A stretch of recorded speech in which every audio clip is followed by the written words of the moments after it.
राधे राधे, जय माता की भक्तों। आप सभी का स्वागत करती हूँ स्पिरिचुअल ज्ञान साधना में और आप सभी से अनुरोध करती हूँ कि स्पिरिचुअल ज्ञान साधना को सब्सक्राइब कर लीजिए और बेल आइकन को प्रेस कर दीजिए ताकि आपको नई नई वीडियोस का नोटिफिकेशन। जय माता की। राधे राधे भक्तों, कैसे हैं आप सभी लोग। आशा करते हैं आप सभी लोग ईश्वर की कृपा से बहुत ही अच्छे होंगे। भक्तों, आज की वीडियो में हम बात करेंगे फाल्गुन मास की अमावस्या तिथि की। हिंदू धर्म में अमावस्या की तिथि को बहुत अधिक महत्वपूर्ण माना जाता है। इस दिन भगवान विष्णु की पूजा, पितरों का तर्पण और पिंडदान किया जाता है। साथ ही पवित्र नदियों में स्नान और दान करने की भी बड़ी महिमा बताई जाती है। ऐसे में भक्तों, फाल्गुन मास की अमावस्या तिथि की डेट क्या है और इसकी क्या विधि है पूजन की। फाल्गुन मास अमावस्या को हम क्या ऐसा करें जो हमारे जीवन के कष्टों से हमें मुक्ति मिले। यदि हमारे घर में धन की कमी है तो वो दूर हो जाए, हमारे बच्चों में कोई समस्या है तो वो दूर हो जाए, गृह कलह है तो वो भी दूर हो जाए। बहुत सारी ऐसी ही सुंदर जानकारी और उपायों के साथ आज आप सभी के साथ उपस्थित हुए हैं। तो आइए भक्तों, प्रारंभ करते हैं वीडियो। फाल्गुन कृष्ण अमावस्या को फाल्गुनी अमावस्या के नाम से जाना जाता है। शास्त्रों में इस अमावस्या को विशेष महत्व दिया गया है क्योंकि इसके एक दिन पहले देवों के देव महादेव का महाशिवरात्रि का पावन पर्व मनाया जाता है। इस दिन की पवित्रता और शुभता के कारण गंगा स्नान और दान पुण्य करना अत्यंत फलदायी माना जाता है। फाल्गुन अमावस्या के अवसर पर कई धार्मिक तीर्थों पर बड़े बड़े मेलों का आयोजन भी किया जाता है। आइए भक्तों, अब जान लेते हैं कि कब है फाल्गुन की अमावस्या। फाल्गुन महीने के कृष्ण पक्ष की अमावस्या तिथि प्रारंभ हो रही है 27 फरवरी दिन बृहस्पतिवार और 27 फरवरी 2025 दिन बृहस्पतिवार 8:45 पर प्रातःकाल। ध्यान से सुनिएगा कि 27 फरवरी बृहस्पतिवार को प्रातःकाल 8:54 पर फाल्गुन महीने के कृष्ण पक्ष की अमावस्या तिथि प्रारंभ हो रही है। वहीं इस तिथि का जो समापन है वो 28 फरवरी को प्रातः 6:14 पर होगा। तो फाल्गुन मास की अमावस्या जो है वो 27 फरवरी को मनाई जाएगी। ब्रह्म मुहूर्त रहेगा 5:09 से 5:28 तक। इस मुहूर्त में स्नान करना बहुत अधिक शुभ माना जाएगा। भक्तों, अभिजीत मुहूर्त दोपहर 12:11 से 12:57 तक रहने वाला है। स्नान और दान के लिए ये मुहूर्त शुभ माने जाते हैं। इसके अलावा अमावस्या के पूरे दिन स्नान और दान किया जा सकता है। भक्तों, अमावस्या की तिथि पितरों को समर्पित होती है और पूर्णिमा की तिथि देवताओं को समर्पित होती है। अमावस्या की तिथि पर हमें दान और कुछ उपाय अवश्य ही करना चाहिए क्योंकि देखिए, अमावस्या की जो तिथि है यह एक ऐसा मौका हमें मिलता है, ऐसा अवसर हमें मिलता है कि हम इस दिन अपने जीवन के कष्टों से मुक्ति पाने के उपाय कर सकते हैं। भक्तों, सनातन धर्म में हर तिथि का महत्व होता है और वहीं अमावस्या तिथि तो बहुत ही विशेष मानी जाती है। पूर्णिमा के दिन जहां चंद्रमा की चांदनी सारे विश्व में बिखरी रहती है, वहीं अमावस्या के दिन चारों तरफ अंधेरा ही अंधेरा छाया रहता है। शास्त्रों में दोनों पक्षों को देव और दानव से जोड़कर देखा जाता है। शुक्ल पक्ष और उत्तरायण को देव आत्माएं सक्रिय होती हैं, वहीं कृष्ण पक्ष और दक्षिणायन में दैत्य आत्माएं सक्रिय होती हैं। भारतीय संस्कृति में कई प्रकार के 30 त्योहार और पर्व आते हैं जो हिंदू संस्कृति त्योहारों से समृद्ध हैं। हिंदू धर्म में प्रकृति के साथ सामंजस्य बनाकर सनातन संस्कृति में पर्वों को निर्धारित किया गया है।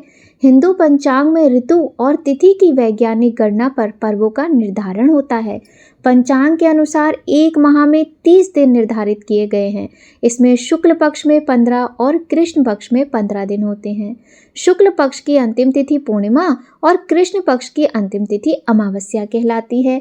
हिंदू धर्म शास्त्रों में चंद्रमा की 16 कलाओं को अमा कहा जाता है। मान्यताओं के अनुसार चंद्रमंडल की अमा कला में 16 कलाओं की शक्ति सम्मिलित होती है, जिसका क्षय और उदय नहीं होता, उसको अमावस्या कहा जाता है। अमावस्या बहुत ही विशेष तिथि होती है और हिंदू शास्त्रों में अमावस्या के अलग अलग स्वरूपों का वर्णन विस्तार पूर्वक किया गया है। किंतु आज हम बात कर रहे हैं फाल्गुन मास की अमावस्या तिथि के विषय में। अमावस्या के दिन चंद्रमा आसमान में दिखाई नहीं देता है, बस अंधेरा ही अंधेरा दिखाई देता है और चंद्रमा को मन का स्वामी माना गया है।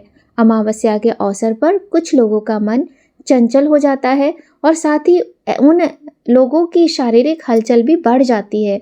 जो व्यक्ति निराशा में डूबा हुआ नकारात्मक विचारों वाला होता है, उसके ऊपर अमावस्या का बहुत अधिक गहरा असर पड़ सकता है और कई बार ऐसे लोगों को नकारात्मक शक्तियां अपने प्रभाव में ले लेती हैं। भक्तों, इसीलिए हमें भगवान से सदैव ही जुड़े रहना चाहिए, क्योंकि जब भी हमारे आसपास कोई नकारात्मक शक्ति होती है, हमें उससे लड़ने के लिए, उससे जूझने के लिए, चाहे वो नकारात्मक शक्ति हो या नकारात्मक विचार हो, उन सभी से लड़ने के लिए आपको ईश्वर की शक्ति की आवश्यकता होती है। इसीलिए सदैव भगवान से जुड़े रहने के लिए कहा जाता है। हमारा सनातन धर्म इस विषय में सबसे आगे है, जहाँ मनुष्य को प्रत्येक क्षण पैदा होने से लेकर मृत्यु तक ईश्वर से जुड़ने की सलाह दी जाती है। संसार बहुत बड़ा है और इस संसार में उतने ही लोग हैं और लोगों की संख्या भी बहुत अधिक है। किसी का जीवन एक जैसा नहीं है, किसी के जीवन में बहुत अधिक कष्ट हैं तो किसी के जीवन में बिल्कुल भी कष्ट नहीं है। किंतु जहाँ हम एक दूसरे को देखकर ये सोचते हैं कि भगवान हमारे जीवन में इतने कष्ट क्यों है, सामने वाला तो सुखी है, पर ऐसा होता नहीं है। कुछ ना कुछ परेशानी सभी के जीवन में होती है। अब ये है कि छोटी मोटी परेशानियां आकर चली जाती हैं, उनसे व्यक्ति आसानी से लड़ लेता है, किंतु जब बड़ी बड़ी समस्याएं और लगातार समस्याओं से घिरा रहता है, तब उसके मन में तरह तरह के विचार और नकारात्मकता हावी हो जाती है। भक्तों, अमावस्या की तिथि पितरों को समर्पित मानी जाती है और जब कहा जाता है कि यदि आपके घर में संतान की कमी है या फिर एक संतान है, जैसे कि पुत्र है, पुत्री नहीं है, और ज़्यादातर देखा गया है कि पुत्री है और पुत्र का अभाव है, ऐसा ही ज़्यादातर देखा गया है। कभी कभी ऐसा भी होता है कि संतान तो है लेकिन वो अल्पबुद्धि है या उसमें किसी भी प्रकार का कोई रोग ऐसा है जिसके चलते हम सुखी नहीं रह पाते हैं। हमारा पूरा जीवन ऐसे ही निकल जाता है कि हम अपनी संतान के लिए ही कुछ ना कुछ करने की सोचते रहते हैं और जीवन कब खत्म होता है पता ही नहीं चलता। वहीं धन हम बहुत कमाते हैं किंतु रुकता नहीं है ना, या फिर हमारे घर में बिना किसी कारण के अच्छा खासा सब कुछ होता है और एकदम से कलेश होने लगता है। हमारे घर में कलेश खत्म ही नहीं होता है। तो हम मेहनत करते हैं, पढ़ाई में सफलता नहीं मिलती, मेहनत करते हैं, नौकरी में सफलता नहीं मिलती, कुछ भी करते हैं, किंतु हमें हमारी मेहनत का, हमारे कर्मों का जो फल है नहीं मिलता और हमारे मन में विचार आता है कि हमने इस जन्म में क्या इतना बुरा किया जो हमारे साथ ऐसा हो रहा है। लेकिन कहा जाता है कि हमारा प्रारब्ध जो होता है उसके अनुसार ही हमारा भाग्य का निर्माण होता है। भक्तों, अमावस्या की तिथि इतनी विशेष होती है, यदि आपकी कुंडली में दोष हैं या आपके जीवन में कष्ट हैं तो आप उनसे मुक्ति पाने के लिए बहुत ही सरल से उपाय कर सकते हैं। सबसे पहले हम यहाँ आपको बताते हैं कि अमावस्या तिथि के दिन आपको सबसे पहले जल्दी उठना है, ब्रह्म मुहूर्त में उठना है और स्नान करना है। नदियों में स्नान कर सकते हैं, पवित्र नदियों में तो बहुत अच्छी बात है, किंतु यदि नहीं कर सकते हैं, नहीं जा सकते हैं तो आप अपने घर में स्नान करके थोड़ा सा गंगा जल रख लीजिए। साफ स्वच्छ वस्त्र पहनिए। देखिए, काले नीले वस्त्र ना पहने तो अच्छा रहेगा, ठीक है। अच्छे से साफ स्वच्छ सुंदर रंग के वस्त्र पहनिए। इसके बाद सूर्य भगवान को जल अर्पित करें, तुलसी में जल अर्पित करें, भगवान की पूजा पाठ करें, मंत्रों का उच्चारण करें और जब चारों तरफ सूर्य देव भगवान की किरणें खिल जाएं, किरणें बिखर जाएं, उसके बाद एक स्टील के लोटे में थोड़ा सा कच्चा दूध, थोड़े से काले तिल और थोड़ा सा गंगा जल, थोड़ा सा गुड़ मिलाकर और शुद्ध जल भर के उसमें आप दक्षिण दिशा की तरफ मुख करके सर्व पितृ चरण कमलेभ्यो नमः, इस तरीके से आप बोलते हुए दक्षिण दिशा की तरफ मुख करके अपने पितरों के निमित्त जल अर्पित करें, उनसे अपराधों के लिए क्षमा प्रार्थना करें और उनसे आशीर्वाद मांगे। एक तो देखिए ये उपाय हो गया और आप ये उपाय हर अमावस्या पे कीजिएगा, ठीक है। इसके बाद आप कुछ भोजन इत्यादि दान जरूर कीजिए। यदि हो सके तो आप ब्राह्मण को बुलाकर ब्राह्मण के निमित्त भोजन बनाकर उनको दान कीजिए। और तर्पण या फिर पिंडदान आप कराना चाहते हैं तो वो करने के लिए भी अमावस्या का दिन सबसे उचित है।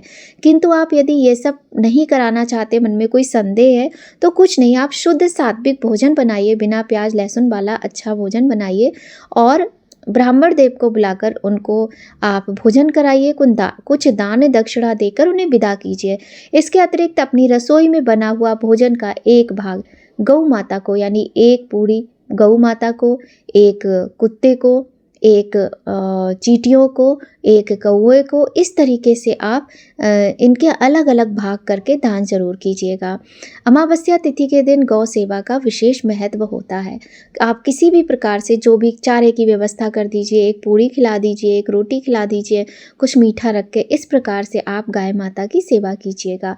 और किसी की निंदा ना करें, बड़ों का अपमान ना करें, अपने मुंह से अपशब्द ना निकालें और किसी भी तरह का व्यभिचार आदि कार्य भी नहीं करना चाहिए।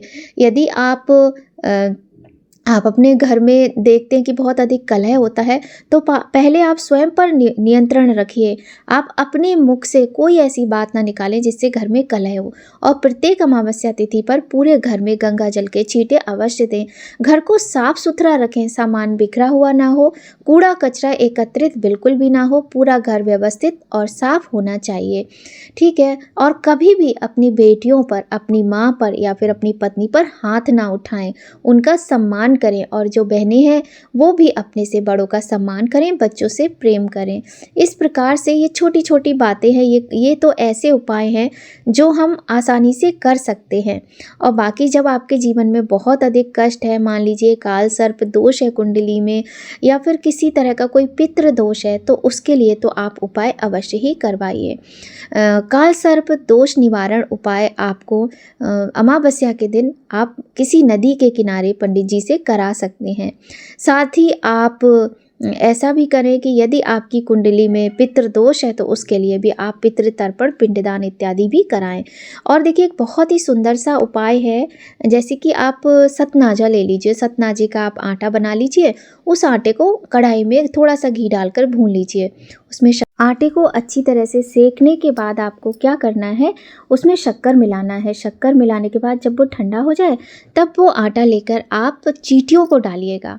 ये उपाय आप या तो ऐसा कीजिए कि हफ्ते का कोई दिन चुन लीजिए कि आपको हर हफ्ते संडे को करना है या बृहस्पतिवार को करना है या शनिवार को करना है, जिस दिन आपके पास टाइम हो उस दिन आप शुरू कर लीजिए। नहीं तो आप प्रतिदिन भी इस उपाय को कर सकते हैं।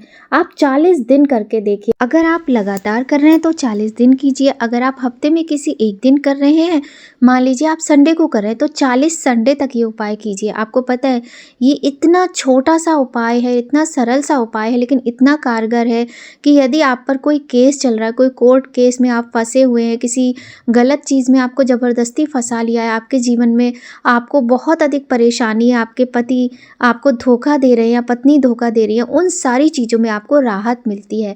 लेकिन विश्वास के साथ आप इस उपाय को करके देखिए, बहुत ही सरल उपाय है। इसके अलावा जैसे बेरोजगारी की समस्या है, उसके लिए आप ऐसा कीजिएगा कि एक नींबू को साफ करके सुबह से ही अपने घर के मंदिर में रख दें। फिर रात के समय इसे 7 बार बेरोजगार व्यक्ति के सर से उतार लें और 4 बराबर भागों में इसको काटें। फिर एक चौराहे पर जाकर, ध्यान से सुनिएगा, एक चौराहे पर जाकर इस एक नींबू के 4 टुकड़ों को अलग अलग 4 दिशाओं में फेंक दें। पीछे मुड़ के नहीं देखना है आपको, अपने घर चले आइए, हाथ धोकर अंदर रहिए, ठीक है। आप इस बात का ध्यान रखिएगा। ये उपाय बेरोजगारी के लिए बहुत ही कारगर उपाय है।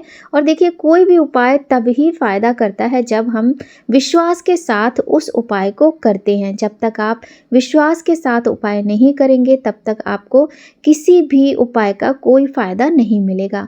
इसके अलावा आप मछलियों को गोलियां बनाकर डाल दीजिए और आप मतलब जो लोग असहाय होते हैं उनकी सेवा कीजिए और अपने पितरों के निमित्त आप कुछ ना कुछ दान अवश्य कीजिएगा। यदि आप बहुत अधिक आपकी आर्थिक स्थिति खराब है तो आप कुछ नहीं, कुछ फल लेकर, जैसे केले सस्ते आते हैं, महंगे ज़्यादा नहीं आते हैं, तो आप 10 रुपए के केले लेकर ही किसी पंडित जी को या कन्या को दान कर सकते हैं या ज़रूरतमंद को। और शारीरिक रूप से यदि आपको किसी की आवश्यकता है तो आप उसकी हेल्प कर दीजिएगा। इसके अलावा देखिए, अमावस्या तिथि के दिन दीपदान ज़रूर करना चाहिए, उसका भी बहुत महत्व होता है। आप संध्या के समय अपने घर की चौखट पर, मतलब सूर्य अस्त होने से पहले ही गोधूली बेला में आप अपने घर की चौखट पर दिया जलाइए, और ज़रूर जलाइए। अपने घर के रसोई घर में दिया जलाइए, अपने घर के मंदिर में, तुलसी के जो तुलसी हैं उनके पास, बेलपत्र हैं उनके पास दिया जलाइए। पीपल की पूजा का विशेष महत्व होता है। पीपल को जल से सींचिए, मीठे जल से, कच्चे दूध से, और कुछ मिष्ठान चढ़ाएं, पुष्प चढ़ाएं। ओम नमो भगवते वासुदेवा का जाप करें। आप पितृ स्तोत्र का पाठ कर सकते हैं, भगवत गीता के 7वें अध्याय का पाठ सुने या फिर स्वयं से करें। और इस तरीके से छोटे छोटे उपाय हैं, ऐसा नहीं कि सारे करने हैं, इनमें से जो भी उपाय आप आसानी से कर सकते हैं उन उपायों को करें, लेकिन पूर्ण विश्वास और श्रद्धा के साथ करें। आप देखिएगा आपके जीवन से कैसे सारी परेशानियां एकदम चुटकी में दूर हो जाती हैं। पर थोड़ा धैर्य आपको रखना पड़ेगा, थोड़ा समय देना पड़ेगा।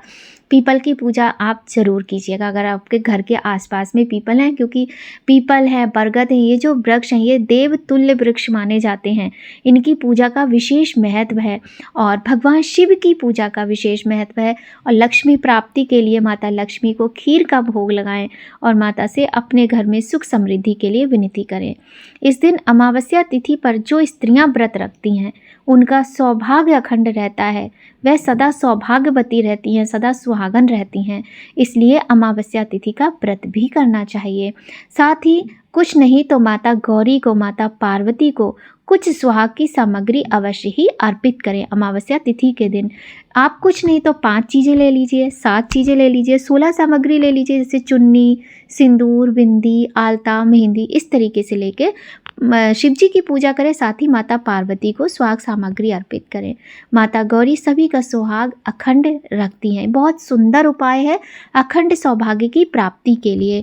तो जो भी आपको सरल और सुविधाजनक लगे आप वो उपाय अवश्य कीजिएगा। भक्तों, हमें नहीं पता होता है, हम इधर उधर भटकते रहते हैं, कभी कभी हमें समझ ही नहीं आता है, हमारे पास ऐसे साधन सुलभ नहीं होते हैं कि हम किसके पास जाएं, अपने इन दुखों को दूर करने का उपाय हम किससे पूछें, कैसे हमें कष्टों से मुक्ति मिलेगी। हम निराश हो जाते हैं। धैर्य रखिए, बिल्कुल निराश होने की आपको आवश्यकता नहीं है।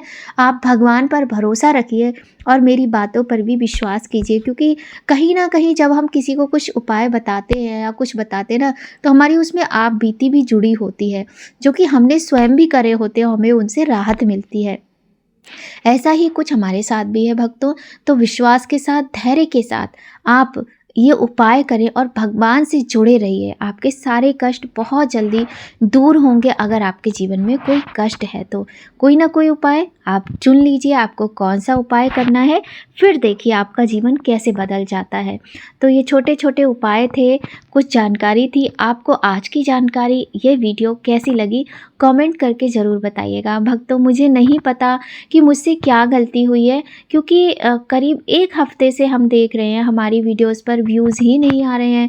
1 व्यू, 2 व्यू ऐसे करके आ रहे हैं। हमें नहीं पता कि हमसे कहाँ गलती हुई है। तो आप सभी से प्रार्थना है कि जिस तरह से आप लोग प्यार और सपोर्ट कर रहे थे, वैसे ही अपना प्यार, सपोर्ट, अपना आशीर्वाद हमारे साथ बनाए रखिए, और हमें इतना आशीर्वाद दीजिए कि हमें भी हमारे कार्य में सफलता मिले। आप सभी के आशीर्वाद की, प्यार की, सपोर्ट की बहुत आवश्यकता है। तो भक्तों, आज की वीडियो में बस इतना ही। जानकारी अच्छी लगे तो ज़रूर लाइक कीजिएगा और कमेंट ज़रूर से ज़रूर कीजिएगा। आप सभी पर भगवान की कृपा बनी रहे, आप सभी लोग स्वस्थ रहें, प्रसन्न रहें, अपना और अपने अपनों का ख्याल रखें। इसी कामना के साथ भक्तों, जय माता की, राधे राधे।